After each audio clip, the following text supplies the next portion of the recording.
Hey Internet, it's me, Doka. Let's talk about work. I'm not going to give too many details. Eventually, I will have the FU money I need to give names, dates, times, everything. But for now, we're not going to go in too deep. I just want to talk about, please do not let a job stress you out. That's why I haven't been posting.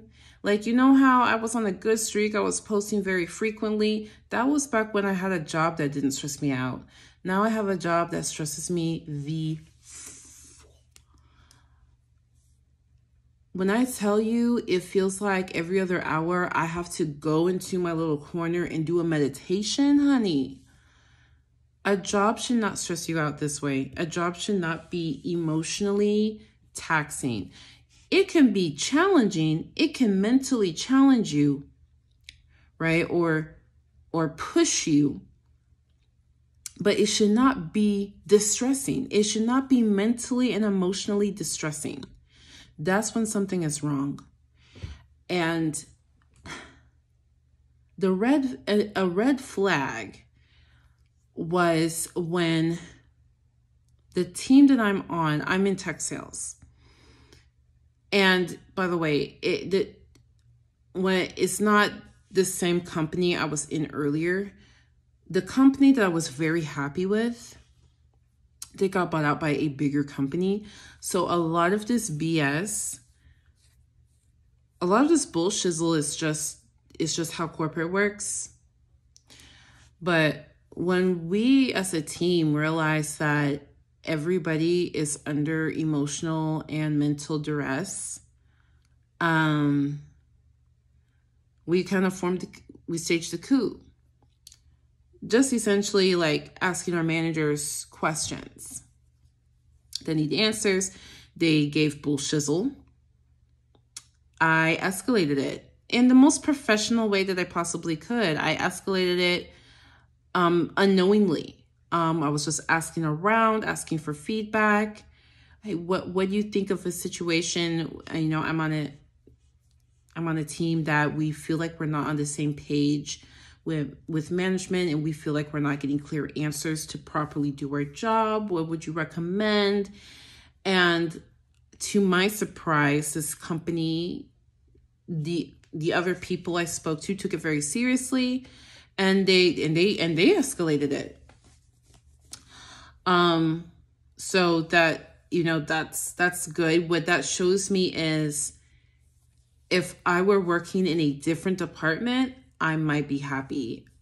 Like I probably would be happy at this company in a different department. That's what that tells me. Unfortunately, I'm in a certain department. So,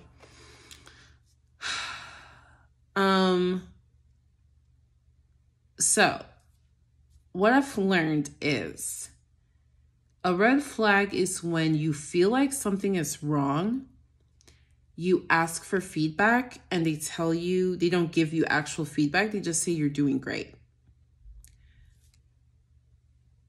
That's a huge red flag, because what's happening is there's things they don't like about you that are changeable.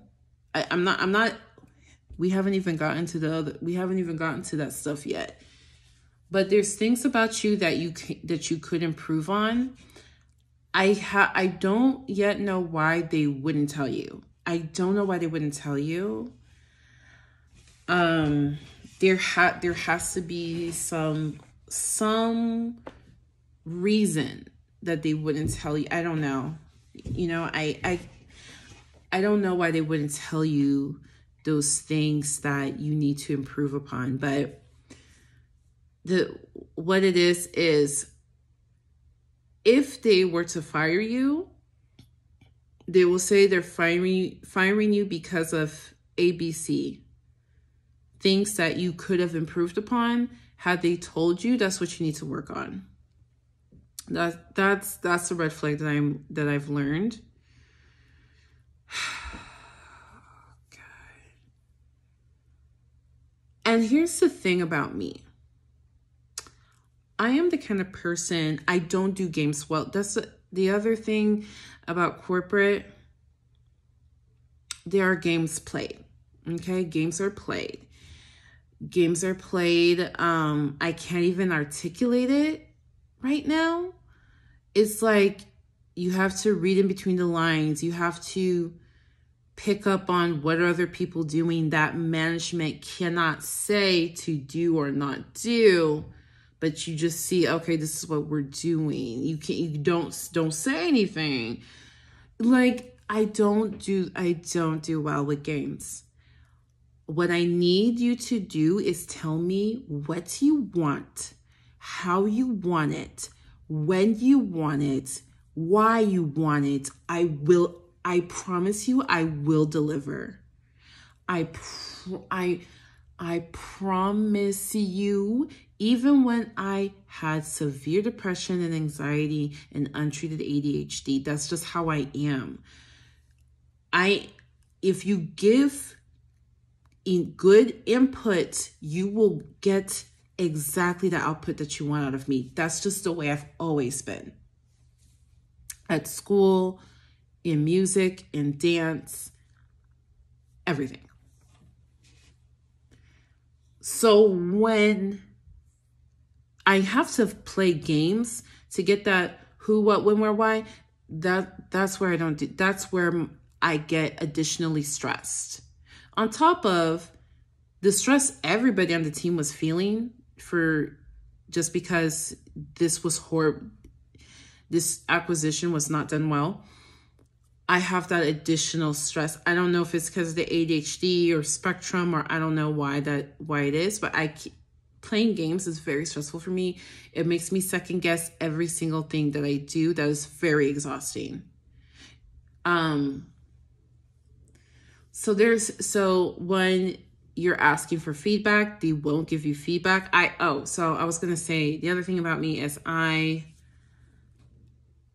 it's not that I don't take no for an answer. I just have a bullshit-o-meter. I just smell bullshizzle, and I'm going to clean up the bullshit. Like, if you're gonna do a number 2 dookie in the room, I'm not gonna just walk around it. I'm going to pick it up and clean it. Like, where's the broom? Where's the gloves? Where is it? I'm going to look for what's needed to clean it. So if I ask a question that is pertinent to the job and you give me a non-answer, I will press you. The hardest thing about pressing is figuring out how to press in a way that will make the person say what needs to be said. And that's another game. See, that's another game I don't want to play. I'm not the best at it. There are people who are much better at it than I am, but I've learned over the years, I've learned how to get better. It's a skill. It's a skill that you can learn. I'm just tired. The fact that I even have to play that game is very troublesome for me, because what that means is I have to put in extra work and extra effort just to know what the expectation is. Like, not even to meet and exceed the expectation. I'm putting in work just for you to tell me the expectation. I don't do well. No, I don't do well with that either. That's stressful.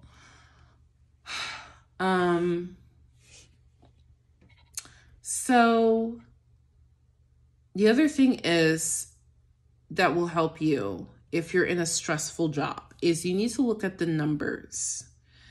The numbers. There are factors outside of the numbers that matter, but nobody will talk to you about those things before we talk about the numbers. What are the numbers? It just depends. Like, when I was a registered dietitian, the numbers were how many patients did I see? How long did it take to see them? How long did it take to write the note?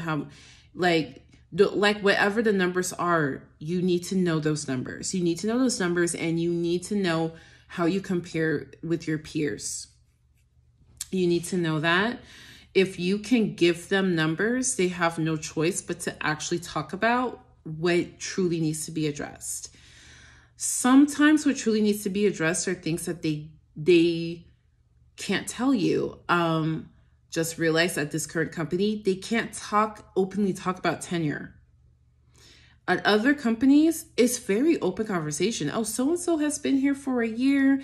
It's time for them to get promotion. Their promotion is not based on their performance. Their promotion is based on seniority. Like other places, that's very open. But when I'm realizing this in like a big corporate environment, that's hush hush. So aside from certain isms or biases, because I am in tech sales, so if it's a big company, it will be boys clubby. It will just be that way because that's who the majority of the people are. So that comes with certain biases that you may or may not have to overcome. Like you don't know what's influencing what, or who cares about what, or who leans what. You don't know these things. But what you do know is what you see, and you have to deal with what you see. And those are things that, again, like if they're not even gonna openly talk about promotions based on tenure, and that has to be hush hush, then they're definitely not gonna talk about, there's a certain culture here. They're definitely not gonna talk about that. Like, so they're definitely not gonna talk about nepotism. They're definitely not gonna talk about, I have a friend of a friend. Like there's things that they're just not gonna touch. They're just not gonna talk about it. So here's my solution to my current predicament, because I firmly believe we should not be stressing out about a job. There's people out there that it's like they'll do anything for their job. They'll work extra weekends and take on extra roles and this and that for their job. Good for you. I don't advocate for that at all. Please don't. I mean, if you want to, you're free to, but I really, when I say in my videos, ladies, protect your peace. BIPOC, protect your peace. When I say please protect your peace, I mean it so much. And that includes your job. Your job does not care about you. Your job cannot be causing you mental and emotional distress. This job is, so it's time to leave. I have to be there for a few more weeks. So I will, I will continue to excel numbers-wise, as I have been. And I will make the non-revenue related improvements needed. Not a problem. My problem is that I had to pull your teeth to actually give me real feedback so I can improve. That's a problem. It's a problem that I had to, like, somebody else had to advocate for me to get y'all to take issues seriously. That's a problem. Like, when we brought issues to your attention, you did not take it seriously. We had to get other people to advocate for us, for you to take our issues seriously. That's a problem. Like, there are too many red flags. There are too many red flags. And you have quite thoroughly disturbed my peace.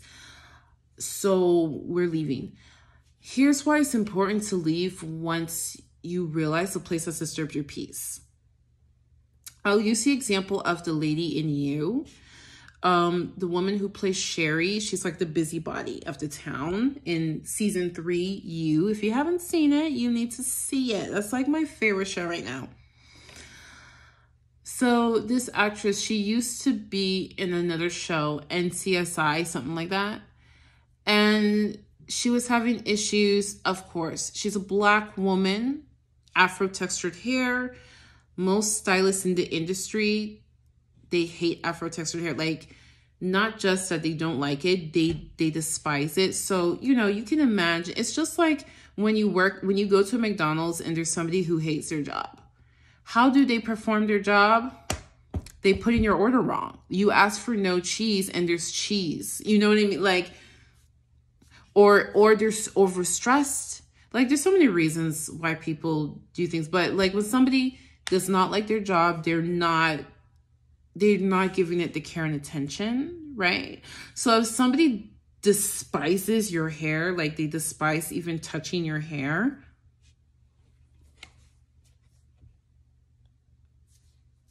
and the lady who played Sherry, she got the results of it. She was balding. Like, her hair was cut up, frayed, and bald spots. So they had to start putting wigs on her. She was getting roasted because the wigs were really bad. Like, girl, it looked like she was wearing football helmets. It looked like a football helmet that they spray painted like baby hair designs or something on it. Like, it was really bad. And she told the story of how the cast had to get to set, but it was raining, so they had to cut through the rain. And all of the women were like, oh no, our hair is going to be messed up. What do we do? But not Sherry. Sherry was just like, you know, like, you're just hanging out. Well, then she found out that the story was switched to, oh my gosh, Sherry was so scared of her hair. She was like, oh my gosh, my hair's going to get wet. My hair's messed up. And that's the stereotype of Black women, right? Like, we're so afraid of water. Oh my God, our hair. That's the stereotype. So no one's going to question it, right?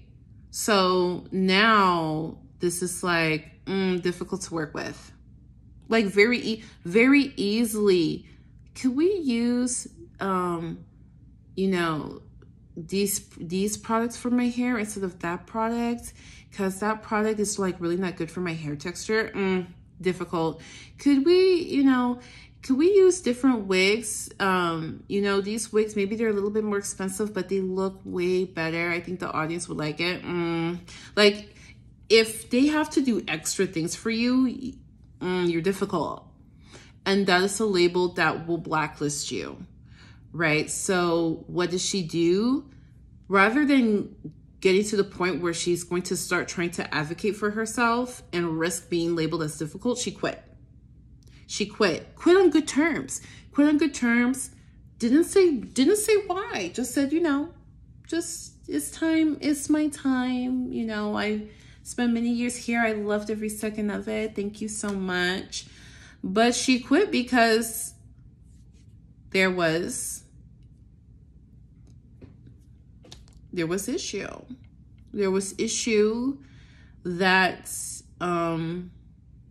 improvement of that issue would be potentially endangering her career. Let's just say. So she quit on good terms, not blacklisted, able to work when she wants to work next. And what does she work next? Season 3 of You, #1 show on Netflix. Bada bing, bada boom. So what I'm saying is, I want to leave on good terms. I don't want to stay here, continue to have this mentally emotional strife with y'all and have it become twisted into something that paints me as the bad guy. No. And all of the work I've done just goes down the drain. And now you become, you know, a stain on my resume rather than an achievement on my resume. That's not what we're going to do. We're going to squeeze lemonade out of these lemons. You are going to be happy. I'll do the best that I can, but you're going to be happy. I'm going to leave with my sanity. If I need you for a reference, you will give me a reference. If I decide to work in a different department with this company, you're not going to bar me from it. We're going to leave the situation win-win. That's what we're going to do. We're not going to stay someplace that things can turn sour. That's not what we're going to do. And that was the mistake I made when I was younger. When I was younger, I just thought, I just have to stay here. I would blame myself and just keep pushing through, only to get fired. Only to get fired. Only to get like, girl, I was so miserable with, that's why I wasn't working a job for like a really long time. Everything was just commission or self-employment or business. And then I got really burnt out. So I've learned a lot. I hope you can learn from me as well. So what I'm doing now is I'm going to be getting into travel nurse recruiting. I can share how that goes because that seems to be an industry that people want to know what it's like or know more about. Tech sales is I mean, I can do a video on any or all of this. It's just that it's only going to be like 20 of y'all that watch it. So like we're not there yet. But the next step will be to get into RPA. RPA is an industry that is highly in demand. It's 6 figures. So you're applying for a job. You may be the only candidate.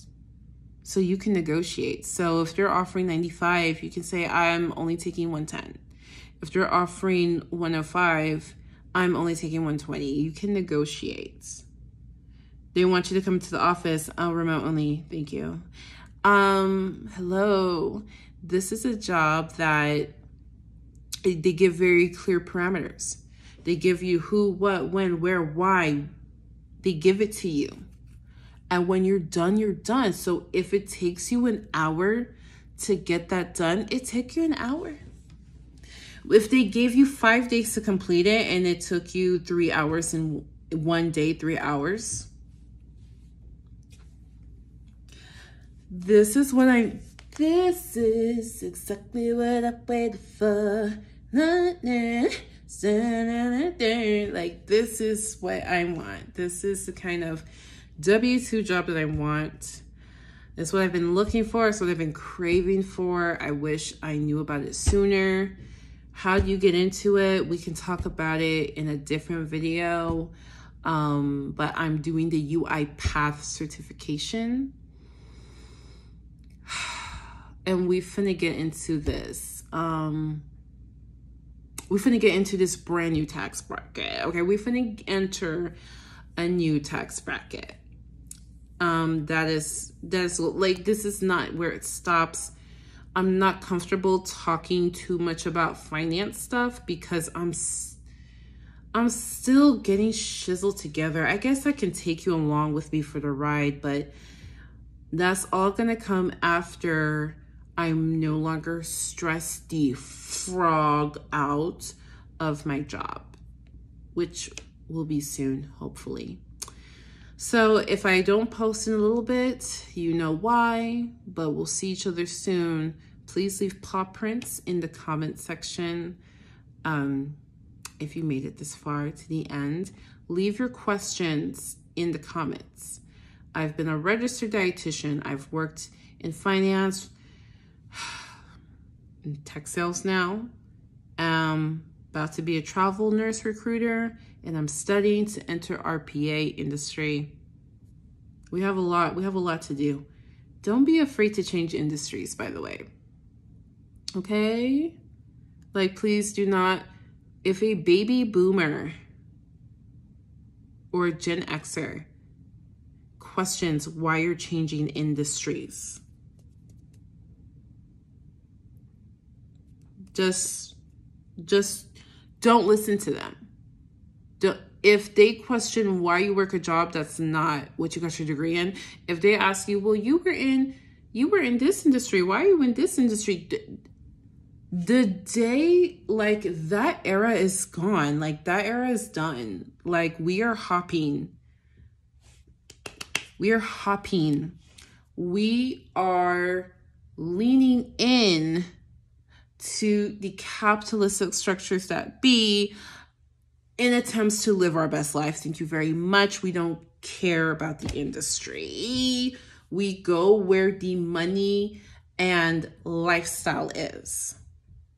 When I say lifestyle, I mean you're not working for somebody who expects you to work overtime as an unwritten rule. You get what I'm saying? You're working for somebody that does not require that you're thinking about work when you're off the clock. We are going where the money and lifestyle is. Money, lifestyle. Okay. That's what I needed after I left my toxic work environment. I needed money, lifestyle, because I was needing to pay for very expensive IVK infusion treatments that took 2 hours out of my day. And it had to be in the day. They didn't do weekends. They didn't do after 5. It was from 8 to 5, pick a time. But I worked during that time.